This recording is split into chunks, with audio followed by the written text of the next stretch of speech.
Hey, my name is Jay, and this is home. This is Mathare Valley, all the way in Nairobi, Kenya.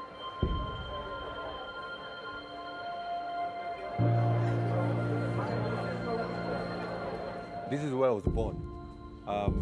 The kids that are born in this community, immediately you're born into poverty.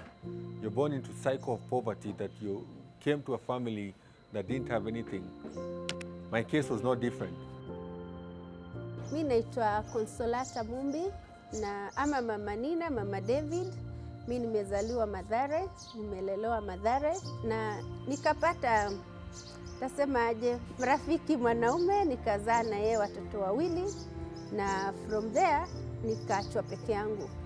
So nilipopata wa pili ikawa sasa maisha ni kivyangu, mwanaume akawezi ni support tena, nikabaki mimi peke yangu tu ndio nilee watoto, nijue watakula nini, nijue watavaa nini, wataenda shule wapi. Na in fact tuseme ukweli, tuko single mothers wengi Mathare. It's like 90% ni single mothers.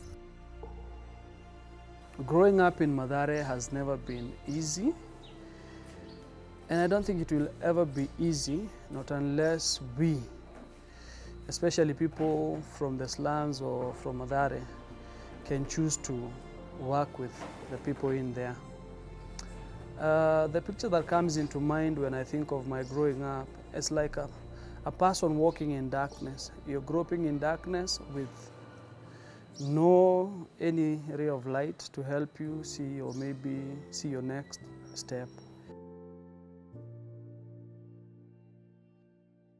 My name is Jackton Otieno, and I'm from Sauti One, based in Nairobi, Kenya. It is said that 1 million children in Africa, and specifically my beautiful country, Kenya, live in abject poverty. And about 7 million live in very poor households. And also there are statistics that 1 to 3 children, are deprived of their basic needs and rights. And that's the reason why Sauti One exists. One of the hardest things for me was lack of food. As much as I didn't have shoes, I didn't have clothes, I didn't have a decent shelter, food was a big deal. And as a little boy, I would go outside and play soccer. By the time I'm coming home, I'm tired and I'm hungry. As a kid, you're innocent. You don't even know that you're poor. And so I came immediately thinking, oh, there's gonna be something to eat. But then I stepped into the house, and even before my parents told me anything, I knew for sure there was nothing to eat.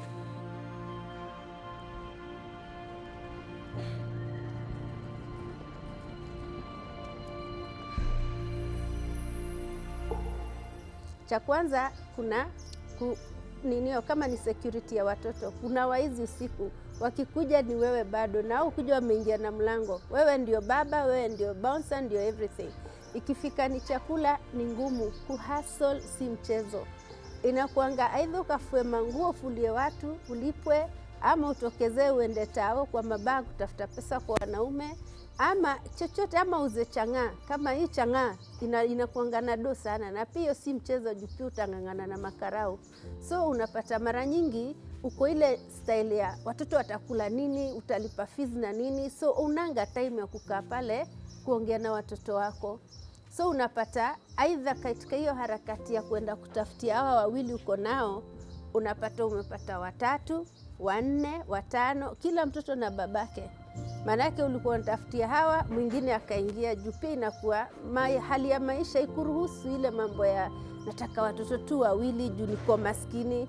Si ati yao kuja kama tunataka. Inakuanga yenyewe ni hawa unajaribu kutafutia, unapata mwingine ameingia bila kupenda kwa njia yote ile. The boys that are born in my community, nobody is expected to end up to be anything. The people that we used to look up to are thieves for the boys. Girls who look up to prostitutes. Those are the people that they could see as their role model. For me, my mom wanted me to have a decent life. She wanted me to have a different life, just like any other parent would want for their children. But that was not easy. How do you balance between food and taking somebody to school? Those were the challenges that we had. I remember when I was in school, if you asked me what I wanted to be, I would have said I wanted to be a tout. A tout in Kenya is just basically somebody who works at a public transportation, which is very different. We call them matatus. That was as far as my vision could take me. I didn't even know that I could be anything. Ray of Light would be a big brother. It would be maybe a mentor, someone to walk with you and show you maybe a few of the things. Because in Mathare, you're surrounded by different or all sorts of things. I'd call them negative. Growing up with my mother, you know, I saw life as it was there. My mom would not tell me, you know, this is life. So long as there was provision or not, then that was life then. But living outside or walking into a different path in this life with someone, it really opened up my eyes.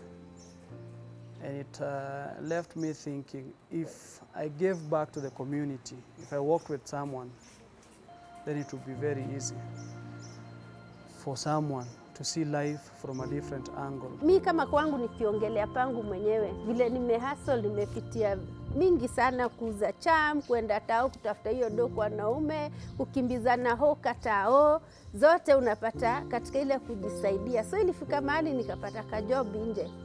Nikaenda kufanya hizi tu tunaenda gaza house girls. So katika hiyo harakati maisana alikuwa mdogo sana. Nikamwacha kwa nyumba, sasa hizo ndiye alikuwa anaenda kakole. Then nimemwacha kwa nyumba peke yake akiangalia sister yake. By then he was 18 years. So kufika 19 ashapata dem. Na yeye amepata mtoi. So unaona sikuwa pale nimuonyeshe kama mwanaume unakaa hivi, maisha uenda hivi, ukienda hivi itakuwa vile. So ukapata naye, mimi niliitwa shosho nikiwa na miaka 38. My daughter naye ndiye ameingia kole tu nini ya kwanza. Naye pia amepata mtoi. We want to play a part in mentoring kids, not only in my country, Kenya, but in all over Africa. So what we're doing is getting Africans in the diaspora matched with kids in Africa to be able to work with them and mentor them. And the reason we do this, because a recent research shows that for us to end the constant cycle of poverty, of trauma that affects kids, these children need a consistent adult-child relationship.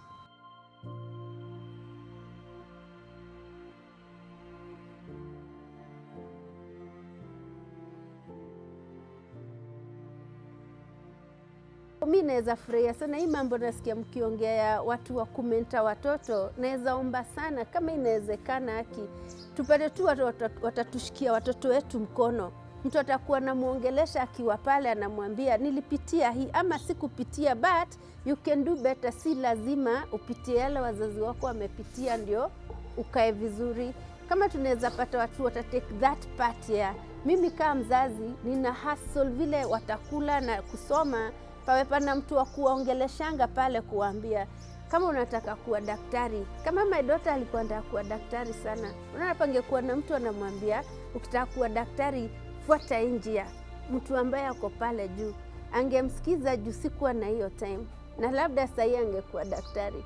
Maisana alitaka kuwa pilot, pangekuwa mtu anamshikilia na mwambia unataka kuwa pilot, hivi ndio inaendaga, soma kwa bidii, fanya hii. Kama ni kitabu umekosa nitakutumia, kama ni uniform imekosa nitakutumia. Unaona sasa hii ningekuwa na ringa hapa nikisema maisha ni pilot, my daughter ni doctor, vitu kaa hizo. So ningeomba sana hao watu kama kunaweza jitokeza watu tu watusaidie tu hiyo kumenta watoto wetu. Hiyo tu ndio tunaomba. Juu hatutaki tuishi pale Mathare zile vitu zinaendelea. Watoto wanamaliza kusoma form 4 wanakuwa wagondi, wamepigwa marisasi, wamekufa ama wako kwa jela. Hatutaki hiyo cycle iendelee.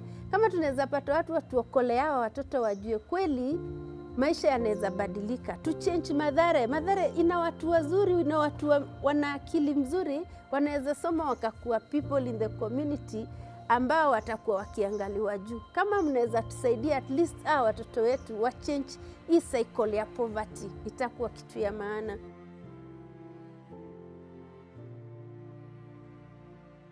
Being in the street was the hardest thing for me. And I remember at the age of 9, I was arrested and I went to prison. Thank God for an organization that came through, the church came through, and they rescued me from that. But guess what? There are thousands and thousands of kids in my community that didn't have an opportunity like I did. Now, as much as I didn't have food, as much as I didn't have clothes, as much as I didn't have all these things, those things are very vital and they're very special. They are very important for somebody to have. But what is it that I really, really needed most was somebody to walk with me in this journey of life. I needed a mentor. I needed somebody who can show me the ropes of life. What can I do to not be poor? Yes, I was born in poverty, but is that the end of it? I needed somebody to hold my hand and walk with me and tell me, you know what, if you do this and this and this, you don't have to be poor. That is one thing that we lack a lot in our community.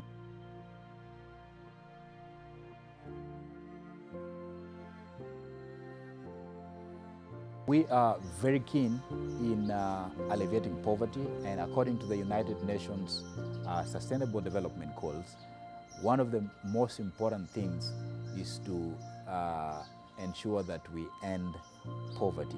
And we'd like to invite you to join us in the way that we can. As you can see, we clearly need mentors in our community because of the life in poverty. Parents, most of who are single parents, they don't even have time to even talk to their kids about anything pertains to life. They don't even have any time to speak to their kids about anything that pertains to life. All they care about is that, do they have something to eat? Do they have something to drink? But then we know there's more to life than just something to eat.